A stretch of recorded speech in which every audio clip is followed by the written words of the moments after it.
Seems it's that time of year again. I might as well get this out of the way now. No, I'm not talking about taxes or any other government obligations. I'm talking about Nariman's annual YouTube survey.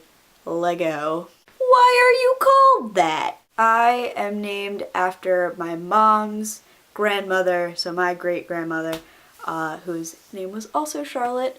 She came over to America from Guyana, or it was British Guyana at the time, and I'm told she was a very interesting, cool lady. I never got to meet her, she died before I was born, but proud to be named after her. My username is a slightly more interesting story. I've had this account since 2005. Yeah, believe it. And at the time I was 14 and obsessed with the band Franz Ferdinand. Not much has changed, but their album You Could Have It So Much Better had just come out, and my favorite song off of that album was Outsiders, so I figured I would be Outsider Girl.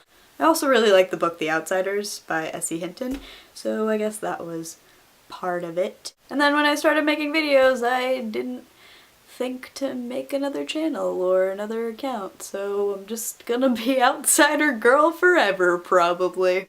Tell us about your favorite school teacher. Can I just say the entire music/performing arts staff at my high school, because they were pretty great. I mean, most of the stuff that I did outside of classes in high school was all like music performing arts based. I was in band, I was in color guard, I was in choir, I did the musicals, so basically I was just hanging out with those people all the time, and they kind of became like my second family. Also, I'm including the woman who ran the high school TV station. Hi Nikki.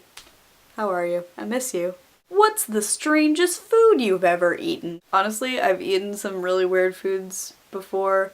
Can't really pin it down, but I'd have to say I did have a bite or two of an ostrich burger, which, I mean, that's questionable in a lot of ways, and didn't really taste so good. I felt like I was, you know, eating an endangered species.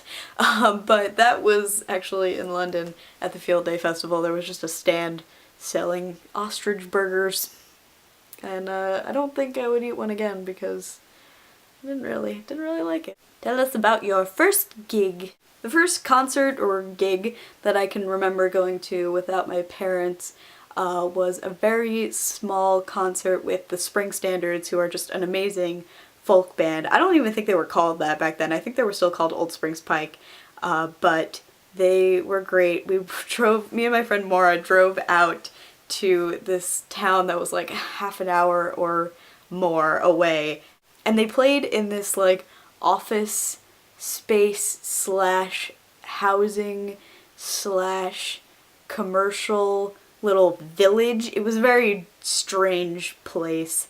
It just sounds like a town, but it was all like, you know, a contracted place. I don't know. Anyway, they played outside, and it was great, and it was like threatening to rain the whole time, but then it didn't, and then we got to meet the band in the parking lot afterwards, and they were great. And yeah, I hope to see them again, because I haven't seen them in a long time. I'll put links to them in the doobly-doo because you should check them out because they're kind of the best. Favorite place in the world? After spending 10 weeks there, I think I can safely say London. I just love it so much. It's kind of like one of the best cities in the world. Each neighborhood has its own personality, so you can just, you know, go to the other side of town, not even leave London, and, you know, have a completely different feel. And I just want to live there, and there's the theater and arts and just great people and YouTubers, like great, so many good things. And I can even deal with the weather, like, hopefully.